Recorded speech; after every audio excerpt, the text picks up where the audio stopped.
Olá, sejam todos bem-vindos à nossa aula de língua portuguesa. Hoje vamos falar da formação do imperativo. O imperativo, ele é um modo verbal, lembrando que o verbo ele tem três modos: indicativo, subjuntivo e imperativo.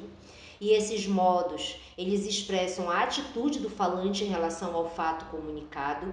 Especificamente, o modo imperativo, ele é a flexão verbal que expressa ordem, conselho, convite, pedido. E isso pode se dar de forma afirmativa ou negativa por parte da pessoa que fala.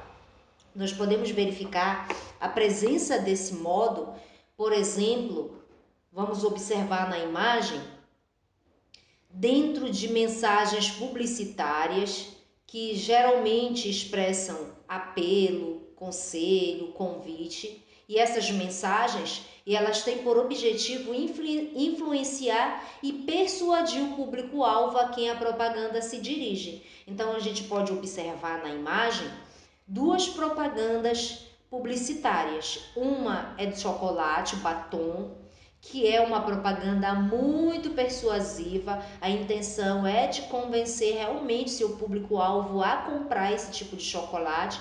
Por isso eles usaram a mensagem publicitária: compre batom, seu filho merece batom. Então aquilo ficava meio que martelando na cabeça do público ali, com a intenção realmente de convencer o cliente, né, o público-alvo ali a comprar. A da Coca-Cola também, então eles utilizam o verbo beber, beba Coca-Cola. Então é uma propaganda bastante persuasiva. Esse tipo também de modo, ele é utilizado dentro nas placas de trânsito e elas tendem a expressar ordens explícitas. Se beber, não dirija. Atenção, não corra nas escadas, evite acidentes. Então, quando ele diz não dirija, a gente já observa que é uma mensagem ali negativa. Não corra também. Então, de alguma forma, essa forma verbal ela tem uma intenção ou de fazer um convite, de dar uma ordem, uma instrução. A gente observa na nossa próxima imagem uma receita culinária e no modo de preparo a gente vai observar bastante o uso do modo imperativo, quando ele diz dissolva o fermento, acrescente aos poucos a farinha, abra a massa, asse por 15 minutos. Então, tudo isso nesse modo de preparo foram utilizados verbos na forma, dentro do modo imperativo para que se orientasse, para que fosse dado orientações de como fazer essa receita culinária. Também o modo imperativo ele é utilizado dentro dos manuais de instruções, justamente para instruir, né, mostrar ao cliente como é usado determinado objeto. Então ele diz: pressione para selecionar, ajuste a temperatura desejada. Então é um modo que é utilizado tanto em placas de trânsito quanto em propagandas, receitas culinárias, manuais de instruções, em convites de festa, tá certo? Bom, então a gente está falando a respeito deste modo, e este modo ele é formado por dois tempos. Ele é formado pelo imperativo negativo e o imperativo afirmativo. Vamos observar na nossa tabela como se dá a formação dos tempos do imperativo. Vamos começar pelo afirmativo. Observem a coluna do meio. Nós temos o verbo deixar, flexionado no modo imperativo afirmativo. Observe que nós não temos a primeira pessoa. Por que nós não temos? Porque não se pode dar ordem para si mesmo. Eu não posso dizer, eu, pega aquilo ali, eu, deixa aquilo ali. Eu não posso dar ordem a mim mesma, tá certo? Por isso que não, o verbo no modo imperativo, ele não flexiona na primeira pessoa. Porque não posso dar conselho, dar ordem para mim mesma, certo? E nós vamos observar que o modo imperativo afirmativo que está na coluna do meio, ele é formado a partir de dois outros tempos existentes, que é o presente do indicativo e o presente do subjuntivo. Ambos os tempos vão contribuir para a formação desse imperativo. Então, eu tenho o verbo deixar. Lá no subjuntivo, lá no presente do indicativo, eu digo tu deixas. A segunda pessoa do presente do indicativo, ele vai contribuir para a formação da segunda do imperativo. Agora, aí eu tiro o S, eu vou usar a mesma forma, deixas, porém eu vou tirar o S. Então, eu vou dizer no imperativo, deixa tu, te dando ordem, tá certo? A terceira pessoa, ela já vai ser proveniente do presente do subjuntivo. Então, eu vou dizer, deixe você.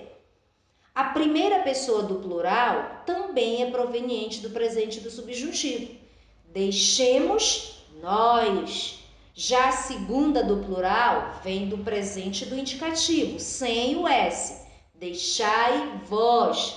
E a terceira do plural é formada a partir do presente, da terceira pessoa, do presente do subjuntivo. Deixem vocês. Então, resumindo como é formado o imperativo afirmativo, ele é formado a partir do presente do indicativo e do presente do subjuntivo. O presente do indicativo, ele contribui com duas pessoas, com a segunda pessoa do singular e do plural, sem o S, tá certo? A primeira pessoa do imperativo não existe. Já o presente do subjuntivo, ele vai contribuir com a segunda, com a terceira do singular, com a primeira e com a terceira do plural, tá certo? Então, deixa tu, sempre ordenando ou pedindo, deixa você, deixemos nós, deixai vós e deixem vocês. Como é afirmativo, então você sempre vai dar a ideia de afirmação, certo? Agora vamos para a nossa segunda tabela, nós vamos usar o verbo sujar para indicar como é formado o imperativo negativo. Observe que o imperativo negativo ele é formado somente a partir do presente do subjuntivo, tá certo? Ele é bem mais fácil. Então, nós no imperativo nós não temos a primeira pessoa, porque nós já aprendemos que não podemos dar ordem para si mesmo, tá certo? Então, se você sabe flexionar o verbo sujar no presente do subjuntivo, você sabe flexionar ele no imperativo negativo. Detalhe, como é negativo, você vai ter que acrescentar o advérbio aí não, a palavra negativa não, tá certo? Então, observe que é do mesmo jeito, tá? Só que você vai acrescentar o não. Então, você vai ir dando a ideia de ordem, de pedido. Não sujes tu, não suje você, não sujemos nós, não sujeis vós, não sujem vocês. Então, nós só acrescentamos o não, que é a palavra negativa. As pessoas do discurso vêm depois da forma verbal, tá certo?